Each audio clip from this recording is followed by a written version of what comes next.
নমস্কার বন্ধুরা, তোমরা সবাই কেমন আছো? আশা করি সকলে খুবই ভালো আছো। পম্পা সিম্পল কুকে আমার সকল বন্ধুদেরকে স্বাগত জানাই। বন্ধুরা, চলে এলাম আজকে তোমাদের সঙ্গে খুবই হেলদি টেস্টি একটি টিফিন রেসিপি শেয়ার করব, যেটা স্কুল অফিসের টিফিনে কিংবা ব্রেকফাস্টে তোমরা ঝটপট বানিয়ে ফেলতে পারো। চাল ডাল ভিজানোর ঝামেলা ছাড়া আজকে তোমাদের সঙ্গে ইনস্ট্যান্ট একটা ধোসার রেসিপি শেয়ার করব, যেটা 10 মিনিটে খুব সহজেই বানানো হয়ে যায়। বাড়ির বয়স্ক থেকে ছোট সবাই খুব পছন্দ করবে। আর এটা বন্ধুরা এতটাই টেস্টি হয় যে বাজার থেকে কিনে আনা ধোসার থেকে অনেক বেশি টেস্টি হবে আর খুব কম সময়। তাহলে একটা লাইক দিয়ে ভিডিওটা সম্পূর্ণ দেখার অনুরোধ রইল। আজকের রেসিপির জন্য সবার প্রথমে নিয়ে নিলাম একটা মিক্সিং জার। এবার এই জারের মধ্যে একটা মিডিয়াম সাইজের বাটির মাপ ধরে এক বাটি দিয়ে দিচ্ছি সুজি। এবার সুজির সঙ্গে দিয়ে দিচ্ছি ওই একই বাটির হাফ বাটির থেকে একটু পরিমাণে কম বেসন। আর এখন তো বৃষ্টির সিজন, অবশ্যই বন্ধুরা বেসনটাকে একটু চেলে ব্যবহার করতে হবে, নাহলে এর মধ্যে কিন্তু অনেক সময় পোকা ধরে যায়। তো যাই হোক, আমি কিন্তু এখানে চেলে নিয়েছি। এবার সুজি আর বেসনটাকে শুকনো অবস্থায় ঢাকনা চাপা দিয়ে আমি একটু গুঁড়ো করে নেব। এবার বেসন আর সুজিটাকে গুঁড়ো করে নিয়েছি। এবার একটা মিক্সিং বোলের মধ্যে ঢেলে নেব। এবার আমি দিয়ে দেব এর মধ্যে 3 টেবিল চামচ টক দই। দইয়ের বাটিটা ধুয়ে দিয়ে দিচ্ছি 1 বাটি জল। আমি কিন্তু ওই একই বাটির মাপ ধরে 1 বাটি জল দিলাম। এবার সব কিছু ভালো করে মিশিয়ে নিতে হবে। খুবই সহজ এবং ভীষণ টেস্টি এই ধোসা রেসিপি শেয়ার করছি বন্ধুরা। কোনো রকম চাল ডাল ভেজানোর ঝামেলা ছাড়া মাত্র 10 মিনিটেই এই রেসিপিটি কিন্তু তৈরি হয়ে যায়। সব সময় তো বাজার থেকে কিনে আনা বা বাজারে গিয়ে খাওয়া সম্ভব হয় না। বাড়িতেই কিভাবে এই হেলদি টেস্টি ধোসা রেসিপিটি বানালাম সেটা কিন্তু সম্পূর্ণ দেখতে হবে, তাহলে তোমরা খুব সহজ পদ্ধতিতে ঝটপট তোমরা বাড়িতে থাকা দুটো উপকরণ দিয়ে বানিয়ে ফেলতে পারবে। দেখবে বাজারে থেকে কিন্তু অনেক বেশি টেস্টি হবে। তো খুব ভালোভাবে মেশাতে হবে, এর মধ্যে যেন কোনো রকম গুটলি অংশ না থাকে। আমার চ্যানেলে নতুন বন্ধু পুরনো বন্ধু সবাইকে স্বাগত। তোমাদের জন্য অনেকটা ভালোবাসা বন্ধুরা, তোমরাও আমাকে ভালোবাসা দিয়ে পাশে থেকো। আর রেসিপিটা সম্পূর্ণ দেখার পর অবশ্যই তোমাদের একটা মূল্যবান মতামত জানাবে, একটা লাইক করে দেবে। আর কে কোথা থেকে আমার ভিডিওটা দেখছো বন্ধুরা অবশ্যই জানাবে, আমার খুব ভালো লাগে তোমাদের দেওয়া একটা লাইক আর সুন্দর একটা কমেন্ট বন্ধুরা আমার নতুন নতুন ভিডিও বানানোর উৎসাহটা অনেকটাই বাড়িয়ে তোলে। তো বন্ধুরা দেখো, কথা বলতে বলতে এখানে কিন্তু ব্যাটারটা খুব সুন্দর করে আমি রেডি করে নিয়েছি। তো এই ব্যাটার একটু ঢাকা দিয়ে আমি এক সাইডে সরিয়ে রাখবো, তবে খুব বেশিক্ষণ না। এখানে আমি এই 3 থেকে 4 মিনিট মতো একটু সাইডে সরিয়ে রাখবো, এর থেকে বেশি রাখার কিন্তু প্রয়োজন নেই। যেহেতু বলেছি 10 মিনিটের মধ্যে এই টিফিনটা এই ধোসাটা বানাবো, তো খুব বেশিক্ষণ রাখলে কিন্তু সুজিটা আবার নরম হয়ে যাবে। আর সুজি নরম হয়ে গেলে ধোসাটা কিন্তু এখানে ভালো হবে না। তো যাই হোক, এটা ঢাকা দিয়ে রাখছি। এর মধ্যে তোমাদের একটা দারুণ টেস্টি চাটনি ঝটপট বানিয়ে দেখিয়ে দিচ্ছি। এবার চাটনি বানানোর জন্য একটা মিক্সিং জারের মধ্যে আমি দিয়ে দিচ্ছি কিছুটা পরিমাণ ভাজা চিনে বাদাম। তার সঙ্গে দিয়ে দিচ্ছি 1 টেবিল চামচ টক দই। এর মধ্যে এবার দিয়ে দিচ্ছি ঝালের জন্য একটা কাঁচা লঙ্কা আর 3 টুকরো আদা, ছোট ছোট করে স্লাইস করে কেটে রাখা আদা। স্বাদ মতো লবণ। একদম অল্প পরিমাণ একটু চিনির ব্যবহার করছি, যেহেতু আগেই বলেছি দইটা একটু টক ভাব বেশি আছে। তো তোমরা কিন্তু না চাইলে চিনিটাকে তোমরা বাদ দিতে পারো যদি ফ্রেশ দই ব্যবহার করো। আর দিয়ে দিচ্ছি কিছুটা জল। এবার ঢাকনা চাপা লাগিয়ে খুব ভালোভাবে পেস্ট করে আনছি। তো বাদাম চাটনি একদম রেডি হয়ে গেছে। এবার একটা বাটির মধ্যে আমি ঢেলে নেব।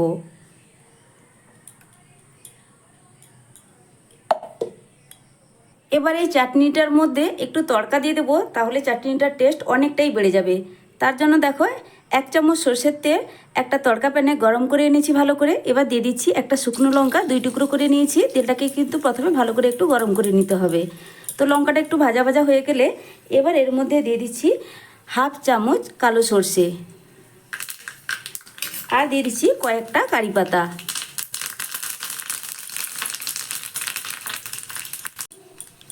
তো তড়কা মশলা একদম রেডি। এবার চাটনির মধ্যে ঢেলে দেব।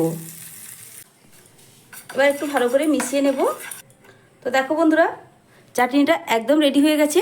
এই চাটনিটা খেতে ভীষণ টেস্টি হয়। যেহেতু আমি ঝটপট বানিয়েছি, এর মধ্যে নারকেল ব্যবহার করলাম না। তোমরা চাইলে কিন্তু এর মধ্যে নারকেল দিয়েও পেস্ট করতে পারো, ভীষণ টেস্টি হয় নারকেল দিলেও।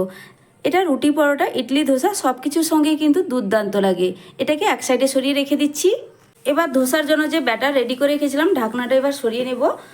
তো দেখো, এই 3 মিনিটের মতো রেখে দেওয়াতে এই ধোসার ব্যাটার অনেকটাই কিন্তু ঘন হয়ে গেছে। এখানে আরও কিছুটা জলের ব্যবহার লাগবে।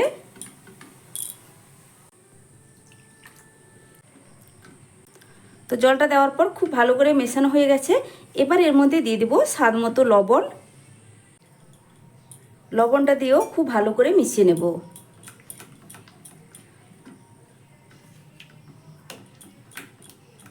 এবার তোমাদের ব্যাটারের ঘনত্বটা একটু তুলে দেখাচ্ছি। তো ব্যাটারের ঘনত্বটা ঠিক কিভাবে রাখতে হবে, খুব বেশি কিন্তু এটা একদম ঘন রাখা যাবে না, আর একদম কিন্তু পাতলাও হবে না। তো দেখো বন্ধুরা, ঠিক এই ঘনত্বের কিন্তু ব্যাটার রাখতে হবে। চামচের পেছনের দিকটা একটা আঙ্গুলের সাহায্যে দাগ কেটে দেখিয়ে দিলাম। দেখো একটা দাগ আরেকটার সঙ্গে কিন্তু খুব সহজে মিশে যাচ্ছে না। ঠিক এই ঘনত্বের একটা ব্যাটার রেডি করে নিতে হবে। এবার সামান্য একটু এর মধ্যে আমি বেকিং সোডার ব্যবহার করব। তো পরিমাণটা দেখো বন্ধুরা, একদম অল্প, চা চামচে 1/3 ভাগ, এর থেকে কিন্তু বেশি লাগবে না। এবার বেকিং সোডা দেওয়ার পরেও আবারও ভালো করে একটু মিশিয়ে নিতে হবে।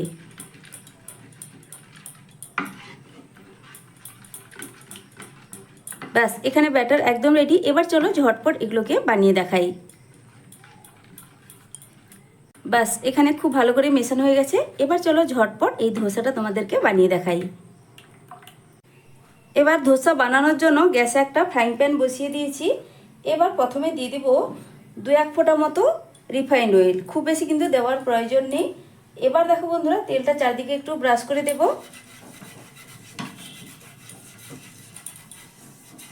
প্যানটাকে প্রথমে কিন্তু খুব ভালো করে গরম করে নিতে হবে। তারপর আমি এখানে দিয়ে দেবো 2-4 ফোঁটা জল। জলটা দেওয়ার পর একটা টিস্যু দিয়ে ভালো করে কিন্তু মুছে নিতে হবে। এই কাজটা কিন্তু প্রথমে করে নিতে হবে, তাহলে ধোসাগুলো খুব সুন্দর করে উঠবে। যদিও এটা ননস্টিক ফ্রাইং প্যান, এই ধোসাগুলো উঠতে কোনো রকম কিন্তু অসুবিধা হবে না। তাও কিন্তু এইভাবে একটু জলের তেলটা দেওয়ার পর জলের ফোঁটা দিয়ে দিবে, তাহলে দেখবে ধোসাগুলো খুব সুন্দর তৈরি হবে। এবার দেখো, ধোসার যে ব্যাটার রেডি করে রেখেছিলাম, এখান থেকে আমি কিছুটা 1 হাতা মতো ব্যাটার দিয়ে দেবো। তারপর হাতার পেছনের দিকটা দিয়ে ঘুরিয়ে ঘুরিয়ে ধোসার মতো একটা গোল শেপ দিয়ে দিতে হবে। একটু পাতলা করে এইভাবে ছড়িয়ে দিলাম। কোনো রকম ঢাকা দেওয়ার প্রয়োজন নেই, কয়েক সেকেন্ড অপেক্ষা করতে হবে, দেখবে ওপরের দিকটা পুরোপুরি শুকিয়ে যাবে। তো দেখো, ওপরের দিকটা কিন্তু কথা বলতে বলতেই শুকিয়ে গেছে। তবে এটাকে হালকা একটু মুচমুচে আনার জন্য গ্যাসের ফ্লেমটা মিডিয়ামে রেখে আমি কিছুক্ষণ অপেক্ষা করব। দেখো বন্ধুরা, ধোসাটা কিন্তু একদম রেডি হয়ে গেছে। উপরের সাইডটা দেখো, কালারটাও কিন্তু চেঞ্জ হয়ে গেছে। এবার দেখো, সাইডটাও ছেড়ে দিয়েছি। এবার ধোসাটাকে আমি তুলে নেব। খুব সহজেই কিন্তু উঠে যাবে, কোনো রকম অসুবিধা হবে না। প্রথমে সাইডটা একটু ছাড়িয়ে নিচ্ছি। তো দেখো বন্ধুরা, কতটা সুন্দর একটা কালার এসছে।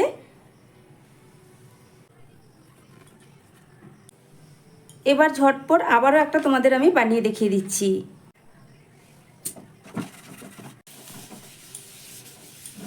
তো দেখো, 2-1 ফোঁটা তেল দেওয়ার পর প্রথমবারের মতো সামান্য একটু জলের ফোঁটা দিলাম, জলের ছিটা দিলাম। জলের ছিটা দেওয়ার পর টিস্যু দিয়ে মুছে নেওয়ার পর এখানে 1 হাতা ব্যাটার দিয়ে দেবো। আর প্রত্যেকবারে ব্যাটার দেওয়ার সময় ওপর নিচ একটু ভালো করে মিশিয়ে নেওয়ার পর ব্যাটার দিতে হবে।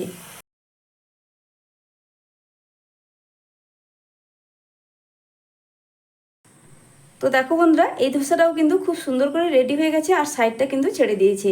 এবার এটাকেও একইভাবে তুলে নেব। আর দেখে নিশ্চয়ই বুঝতেই পারছো কতটা কিন্তু পারফেক্টভাবে তৈরি হচ্ছে। তো বন্ধুরা, একইভাবে আমি সবগুলো বানিয়ে নেব, তারপরেই ফিরে আসছি। তো বন্ধুরা, এখানে আমার ধোসাগুলো রেডি হয়ে গেছে। একটা প্লেটে সাজিয়ে নিয়ে চলে এলাম, আর সঙ্গে নিয়ে নিয়েছি বানিয়ে রাখা চাটনি, বাদামের চাটনি। তো দেখো, দেখতে কতটা লোভনীয় লাগছে, দেখতেও যেমন সুন্দর, এগুলো খেতেও কিন্তু ভীষণ টেস্টি হয়। তো অবশ্যই বাড়িতে বানিয়ে খেয়ে দেখবে বন্ধুরা, তারপর কিন্তু আমাকে কমেন্ট করে জানাবে রেসিপিটা তোমাদের ঠিক কেমন লাগলো, বা বাড়ির সবাই খেয়ে কতটা পছন্দ করেছে। আজকের আমার এই রেসিপি ভালো লাগলে লাইক শেয়ার সাবস্ক্রাইব করে আমার পাশে থাকবে। নতুন বন্ধু কেউ চ্যানেলে এসে থাকলে রেসিপি কেমন লাগলো অবশ্যই জানাবে। আর ভালো লাগলে আমার চ্যানেলটা ঘুরে দেখার অনুরোধ রইল। আর আমার চ্যানেলে দেখতে পাবে বন্ধুরা, হাতের কাছে থাকা উপকরণ দিয়ে আমি প্রায় সময় টিফিন স্ন্যাক্স জাতীয় রেসিপিগুলো শেয়ার করে থাকি। যদি আমার রেসিপি তোমাদের পছন্দ হয় বা ভালো লাগে তাহলে চ্যানেলটিকে সাবস্ক্রাইব করে রাখতে পারো। আর সাবস্ক্রাইব করলে পাশে থাকা বেল আইকনটা অবশ্যই প্রেস করে রাখবে, নতুন ভিডিও ছাড়ার সাথে সাথেই নোটিফিকেশান তোমাদের কাছে পৌঁছে যাবে। তাহলে আজকের মতো আসছি বন্ধুরা, যারা যারা এতক্ষণ পর্যন্ত আমার রেসিপিটা ধৈর্য সহকারে দেখলে তাদেরকে অসংখ্য অসংখ্য ধন্যবাদ। টাটা।